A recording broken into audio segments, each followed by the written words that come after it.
আসসালামু আলাইকুম। হ্যালো শিক্ষার্থী বন্ধুরা, তোমরা কেমন আছো? আশা করি তোমরা সকলেই ভালো আছো।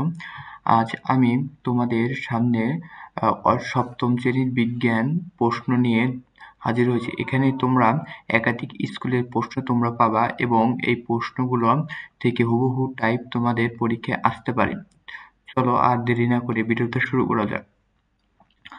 তোমরা এখানে দেখতে পাচ্ছ তোমাদের এখানে 15টা হচ্ছে তোমাদের বহু নির্বাচনী প্রশ্ন এবং এখানে এক কথায় উত্তর হচ্ছে তোমাদের 10টা এবং এখান থেকে সংক্ষিপ্ত উত্তর আছে এবং তোমাদের এখান থেকে কিছু রচনামূলক প্রশ্ন আছে।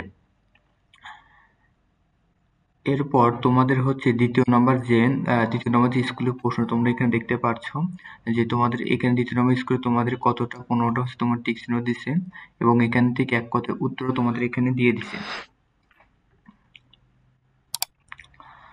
তোমরা এই প্রশ্নগুলো তোমরা এই খাতায় তুলে নেবে এবং তোমরা হচ্ছে বিভিন্ন বই এবং গাইড থেকে তোমরা প্রশ্নগুলো উত্তর পেয়ে যাবে। তারপরও আমি তোমাদের কিছু উত্তর দিয়ে দিচ্ছি। যেমন এখানে বলছে সারা বছর উষ্ণ থাকে কোন অঞ্চল? এখানে মূলত গ্রীষ্মময় অঞ্চল থাকে, কারণ গ্রীষ্ম মানে কি যে গরম অঞ্চল যেখানে সবসময় থাকে। অ্যামাজন রেইন ফরেস্ট উদ্ভিদ প্রজাতির সংখ্যা কত? এখানে মূলত 70,000 হবে। তারপর কোনটি পরমাণু অস্থায়ী কণিকা? আমরা জানি পরমাণুর ভিতরে হচ্ছে দুই ধরনের কণিকা, একটা হচ্ছে স্থায়ী কণিকা আর একটা হচ্ছে অস্থায়ী কণিকা। স্থায়ী কণিকা হচ্ছে তিনটা, একটা হচ্ছে ইলেকট্রন, প্রোটন এবং আরেকটা হচ্ছে নিউট্রন। এই তিনটা হচ্ছে স্থায়ী কণিকা। এই তিনটা বাদে যে কটা কণিকা থাকবে সবই হচ্ছে অস্থায়ী কণিকা। এখানে দেখো ইলেকট্রন, তারপর প্রোটন এবং নিউট্রন রয়েছে, এই তিনটে স্থায়ী কণিকা। বাকি থেকে কোনটা পজিট্রন? পজিট্রন হচ্ছে তোমাদের কি? তোমাদের পজিট্রন হচ্ছে অস্থায়ী কণিকা। পরমাণু চার্জহীন স্থায়ী কণিকা কোনটি? পরমাণুর ভিতরে দেখা যাচ্ছে কি কি থাকে? পরমাণুর ভিতরে হচ্ছে তোমাদের জানো হচ্ছে নিউক্লিয়াস থাকে, নিউক্লিয়াসের চারপাশে হচ্ছে তোমাদের ইলেকট্রন থাকে। এই হচ্ছে তোমাদের ধরো নিউক্লিয়াস, আর এই চারপাশে হচ্ছে ইলেকট্রন ঘুরতেছে। নিউক্লিয়াসের ভিতর থাকে হচ্ছে তোমাদের প্রোটন এবং নিউট্রন থাকে।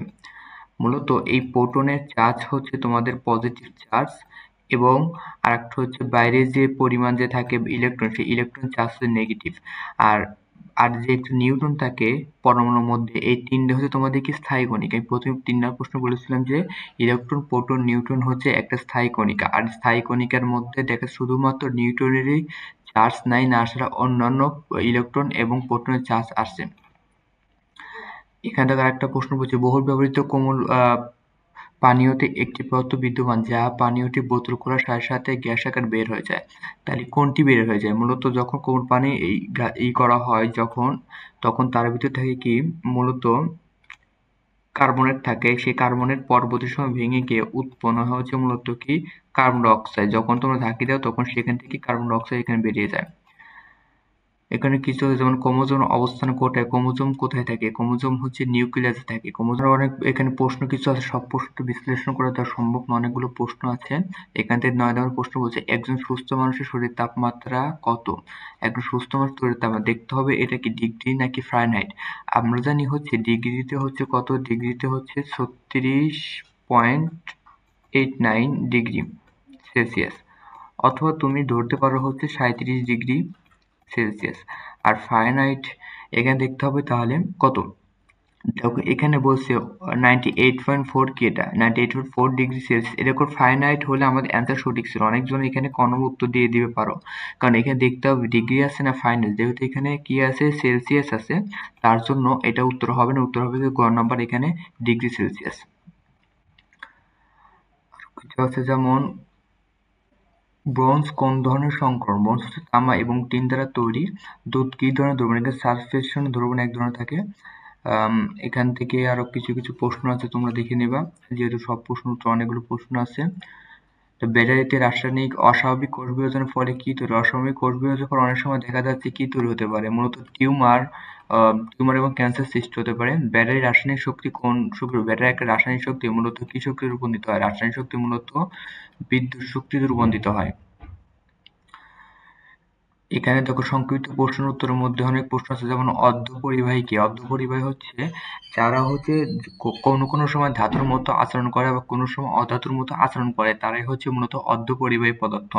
অর্ধপরিবাহী পদার্থ কোনগুলো? যেমন আমরা বলতে পারি সিলিকন, তারপর জার্মেনিয়াম, এগুলো সব এক একটা কি একটা অর্ধপরিবাহী পদার্থ। তারপর একই উদ্ভিদের পাতা সবুজ হলেও ফুল রঙিন হয় কেন? একই উদ্ভিদের পাতা সবুজ হলেও ফুল রঙিন হয় কেন? মূলত এটা ক্লোরোফিলের কারণে হয়ে থাকে। তোমাদের স্কুলের নিচতলা থেকে ৩ তলা উঠতে ১৫ সেকেন্ড সময় লাগে, একই সময় তোমার কৃত কাজ এত হলে ক্ষমতা কত? তোমরা ক্ষমতা তো জানো, তোমরা ক্ষমতা নির্ণয় সূত্র, তোমরা ক্ষমতা হচ্ছে আমরা জানি ফি সমস্যা বলতে পারো হচ্ছে W/T। এখানে W হচ্ছে কি? W হচ্ছে তোমাদের কৃত কাজ আর T হচ্ছে তোমাদের কি সময়। তাহলে এখানে তুমি যদি ৩০০০কে ১৫ দ্বারা ভাগ করলে যে অ্যান্সার হবে তাই হচ্ছে তোমাদের কি? যে তোমাদের ক্ষমতা একক হচ্ছে তোমাদের ওয়াট, অথবা তোমরা বলতে পারো জুল পার সেকেন্ড, যে কোনো একটা বলতে পারো। এখানে তোমাদের কিছু রচনামূলক প্রশ্ন আছে। রচনাগুলো আগান কি? তারপর পরমাণু কখন তড়িৎ নিরপেক্ষ থাকে না? পরমাণু কখন অর্বিত থাকে না? যখন একটা ইলেকট্রন অবসাহিত ইলেকট্রন সরিয়ে নেওয়া হয় বা প্রদান করা হয় তখন তার মধ্যে মূলত তড়িৎ নিরপেক্ষ থাকে না। কোষ কি? তারপর কোষের সাইটোপ্লাজম অঙ্গাণুগুলোর নাম কি? কোষ কি? তোমরা কোষ জানো কি? জীবের যে কার্যকারী একক, মৌলিক কার্য এককের নাম হলো কোষ। কোষের সাইটোপ্লাজম অঙ্গাণুগুলোর নাম, কোষের মধ্যে সাইটোপ্লাজম অঙ্গাণু থেকে সংগ্রহগুলোর নাম কি কি? তারপর এখানে আছে ৪ নাম্বার ৭০ কেজি ভরের ব্যক্তি প্রতিটি ২৫ সেন্টিমিটার উঁচু ৩০টি সিঁড়ি ১৫ উঠতে পারে, তার ক্ষমতা কত?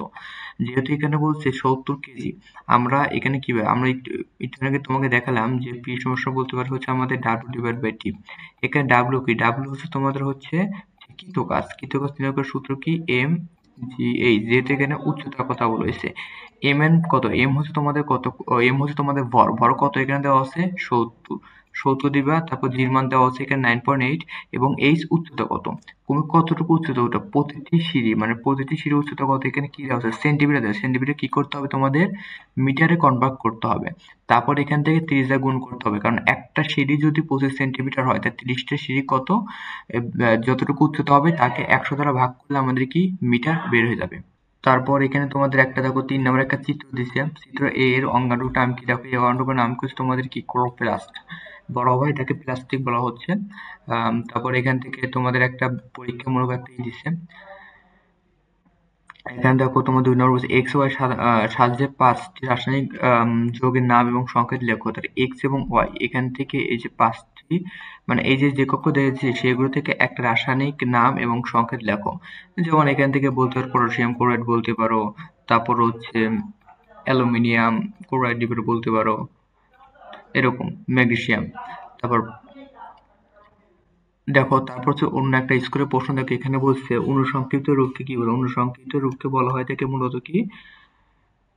সংকেত। তারপর হচ্ছে তরল পদার্থকে উপাত্ত করলে এর ঘনত্ব কি পরিবর্তন করে? একটা তরল পদার্থ উপাত্ত করলে এর ঘনত্ব কি? আমরা জানি ঘনত্ব সমান কি? রো সমস্যা বলতে পারে হচ্ছে m/v। তরল পদার্থকে যখন আমরা তাপ দেই তখন তার হচ্ছে আয়তন বৃদ্ধি পায়, আয়তন বৃদ্ধি পেলে তার মানে ঘনত্ব সমান এখানে কমে যাবে, ঘনত্ব এখানে কি কমে যাচ্ছে। তারপর কোমল পানির বদলে করলে কি নির্গত হয়? Carbon die oxide. যেহেতু এখানে একটা প্রশ্ন হুবহু একই টাইপের প্রশ্ন এখানে আছে। তারপর নিউক্লিয়াস আকৃতি কি? এটা কোন নিউক্লিয়াস? এটা মূলত যে জীববিজ্ঞানে যে আমরা বলি নিউক্লিয়াস আকৃতি কি হবে? গোলাকার, উপবৃত্তাকার নাকি নলাকার? এখানে সবগুলো উত্তর হবে। তারপর আরো দেখো এখানে আরো কিছু প্রশ্ন আছে যে নিচে কোন মৌলটি বিদ্যুৎ পরিবহন করে কোনটা? মূলত অ্যালুমিনিয়াম বিদ্যুৎ পরিবহন করতে পারে, কারণ তার শেষ কক্ষপথে কয়টি ইলেকট্রন? 3টি ইলেকট্রন আছে, তার জন্য খুব সহজেই সে বিদ্যুৎ পরিবহন করতে পারে। আরো কিছু যেমন কোন বনকে ফুসফুসে কি বলা হয়? তার পরমাণু হচ্ছে আসিড কণা কোনটি? ওখানে দেখছিল পরমাণু আসিড কণা টিকসিন এসেছিল, এখানে এসেছিল তোমাদের কি? এক কথা চার্জহীন কণা হচ্ছে তোমাদের কি? নিউট্রন। অস্বাভাবিক কোষ বিভাজনের ফলে কি? অস্বাভাবিক কোষ বিভাজনের ফলে তৈরি হয় মূলত কি? ক্যান্সার। এখানে দেখো আরেকটা বলছে যে রচনামূলক প্রশ্নের মধ্যে বলছে মৌলিক পদার্থ কাকে বলা হয়? মৌলিক অণু এবং যৌগিক অণুর মধ্যে পার্থক্য। মৌলিক পদার্থ কাকে বলে? তোমরা জানো যে সব মৌলিক পদার্থ কাকে বলা থাকে? যাকে আর ভাঙা যায় না। মৌলিক এবং যৌগিক অণুর মধ্যে পার্থক্য। মৌলিক অণু মানে একই রকম থাকবে। যেমন এখানে হাইড্রোজেন একটা হচ্ছে মৌলিক অণু, আর যৌগিক অণুর মধ্যে যেমন H2SO4 এটা হচ্ছে একটা কি? যৌগিক অণু।